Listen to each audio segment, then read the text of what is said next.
What's up, you guys? David Sherback here. Today, we're going to be recapping the Raptors. What was the score here? We actually picked up a dub in this game today, which is, it sounds kind of weird to say, but the Raptors pick up the 100-83 win, a 17-point win. Now, of course, we were playing the New York Knicks, which the Knicks are going to nick, but the Knicks have actually been playing pretty well this season heading into this game here today. So, a much better game today compared to the first three games of the season. I feel like the offense was a little bit better today. There's still lots of things that this team can work on offensively, I think. Obviously, Pascal Siakam not playing in this game. He actually was benched for his storming out of the game in Philly last game after fouling out. So kind of an interesting choice there. If we lost this game, I would be super mad and I would be super confused why they would bench Pascal, because this team obviously needs a win really bad. And if we lost this game, that decision would look a lot worse than it does right now. But Kyle Lowry, Fred VanVleet, Norman Powell all showed up today. Norman Powell had pretty much definitely his best game of the season. A breakout game definitely for Norman Powell. He looked like the old Norman, which is super fun to see. 17 points for Norman Powell, 7 for 13, 2 for 7 from 3. But great game from Norm overall. And it really started with the start for Norman Powell. Norman Powell came out in that first quarter, 7 points in that first quarter, was getting to the bucket, knocking down a 3. The Knicks scored 4 points in the first 6 minutes. So the Raptors once again played a solid defensive game. Now the Knicks I felt like they did miss a bunch of open threes. The Knicks were something crazy from three. I think they were like 3 for 36 or something insane. Let's see here. Yeah, 3 for 36 from 3 for the New York Knicks. That's got to be one of the worst three-point shooting performances of all time. They hit 3 threes in a 48-minute game in 2020. So that just tells you the story of the game right there. The Knicks could not knock down a 3. But in the first quarter there, like I said, they scored 4 points in the first 6 minutes, which was kind of crazy to see. The Raptors went with another addition to the rotation here. Watanabe was getting play time from Nick Nurse. Now, he had a couple solid games in the preseason.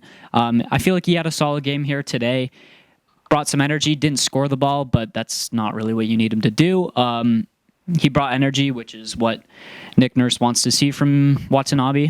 So Watanabe getting play time in the first quarter there. The Knicks would finish on a 12-5 run, which was kind of annoying to see. The Raptors won that first quarter, 22 to 18. I'm honestly kind of losing my voice from this game because it was so stressful. Like at one point in the third quarter there, I think the Raps were down 7, and I was thinking, like, dang, are we really about to lose this game again? But of course, everything turned around in the fourth quarter. I'll talk about that a little bit later. The offense in the first half was not good. The first quarter, not great. The second quarter, even worse offensively. The Raptors put up, 18 points? No, they put up 20 points in that second quarter there. This team is going to have to continue to get better offensively if they want to be a high seed in the playoffs, even if they want to make the playoffs at all.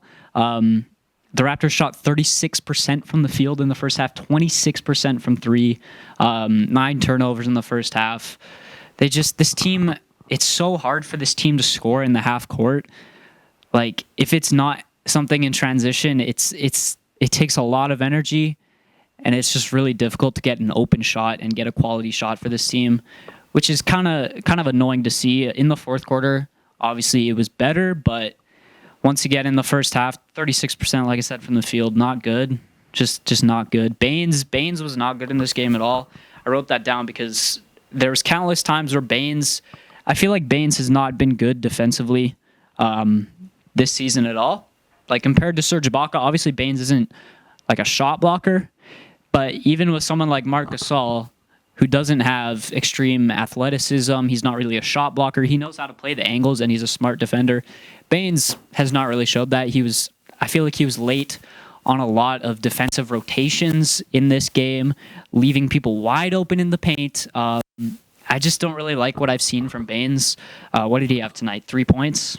3 points. He airballed a 3. He's airballed a couple of threes in these first 3 games and in the preseason. So Baines, his three-point shooting hasn't been there yet. Hopefully he can figure that out. His defensive impact, he hasn't really had a defensive impact. So I'm hoping Baines can get better. I'm hoping he can learn something from Marc Gasol. Like I said, it was tied at half, 42-42 in that third quarter there. The Raps would go down by as much as 7. OG was chucking up threes, couldn't hit a shot, which is disappointing to see coming off his great performance against Philly. Alex Len is honestly kind of the player that saved this game. He checked in the third quarter. I don't know why I can't speak. And he hit 3 threes in that third quarter there. I think they were all corner threes from Alex Len, which Alex Len has never been a good three-point shooter in his career. I looked up his basketball reference. He's shot like 66% last year from 3. Guys, once again, the camera dies. Not sure what that's all about, but we'll continue here. I was talking about Aaron Baines.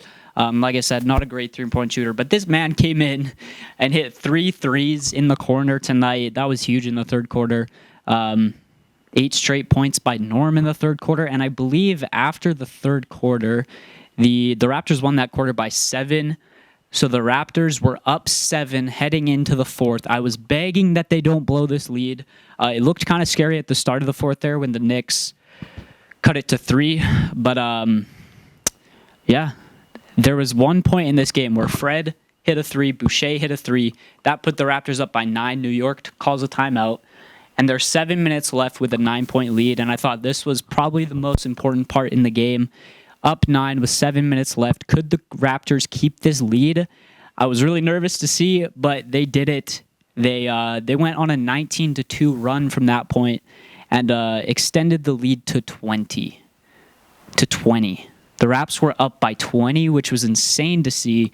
Lowry had a huge offensive rebound, kicked it out to Freddie for a 3. There was just a bunch. The offense looked so much better in the fourth quarter, which was great to see.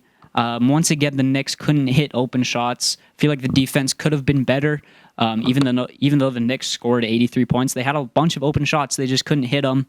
They went, like I said, 3 for 36 from 3, which is insane. The Raptors actually went zone in that fourth quarter there, which was a smart move because obviously the Knicks couldn't hit a 3, so they were leaving the Knicks open, and the Knicks just continued to not be able to hit a 3. I think was Austin Rivers the only person to hit a 3? I feel like he was. Kevin Knox and Austin Rivers, the only 2 players that hit a 3. Austin Rivers, actually, I feel like he had a good game. Came in, gave him 7 points. Julius Randle, OG, although he did shoot, 1 for 10? I feel like OG did a great job on Julius Randle. Obviously, coming into this game, I'm losing my voice. Coming into this game, Julius Randle, they just blew out the Bucks, and Julius Randle had a great game. Who did they play the game before? I don't remember. But the Knicks coming into this, like I said, 2-2. Julius Randle's been playing great. And OG did a pretty good job on him. Only 16 points for Julius Randle, 16, 10, and 5, 5 for 12 shooting. He didn't hit a 3. So OG did a pretty good job defensively on Julius Randle. Once again, you'd like to see more from OG offensively, but hey, if he can limit the other team's best player, then we'll take it. What else here? What else happened in the fourth quarter there? In terms of free throws, the Raptors coming into this game were 30th in the league in terms of free throw attempts. In this game, they shot 21 free throws, so that's a lot better, much more aggressive. I feel like the calls were better in this game overall, but once again, being more aggressive definitely helps. Getting to the free throw line, the Raptors were much more aggressive. And yeah, 21 free throws, definitely like to see that. There's something that I want to talk about in terms of Pascal Siakam. We saw in the first 3 games that the Raptors could not close out the game.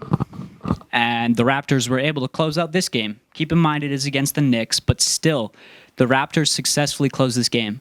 And I feel like the main reason for that is Pascal Siakam was not on the floor. As harsh as that sounds, I feel like the reason the Raptors closed out this game is because Pascal Siakam wasn't playing.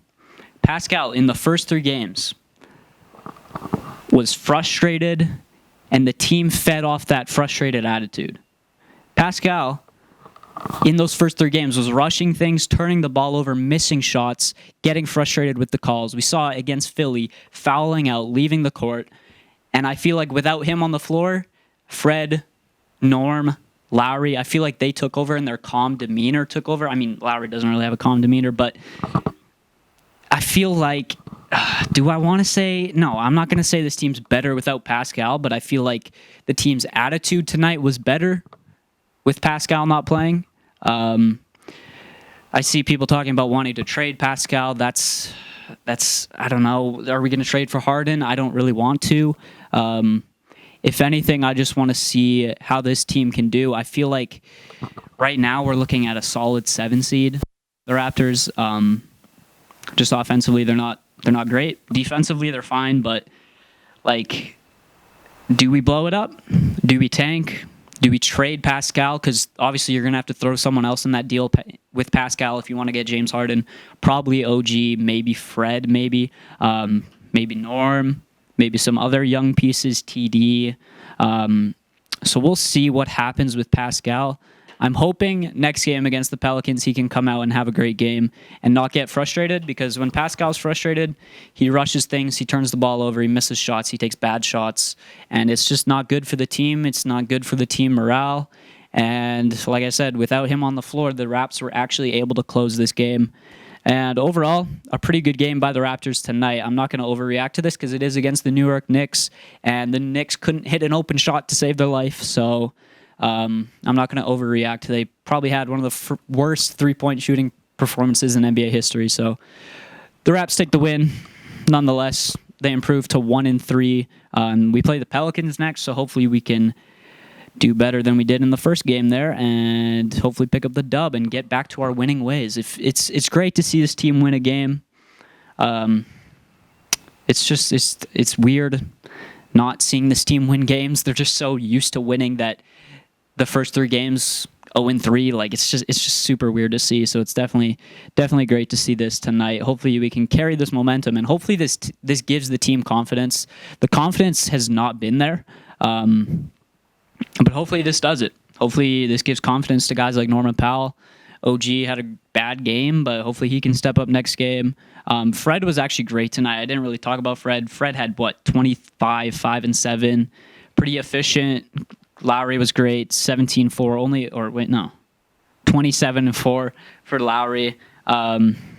Pretty efficient for him as well. So the backcourt was great tonight. And yeah, like I said, don't want to overreact. Please nobody overreact and say that we're going to be the 1 seed now. But yeah, that's pretty much it for this Raptors recap, wrap up, whatever you want to call it.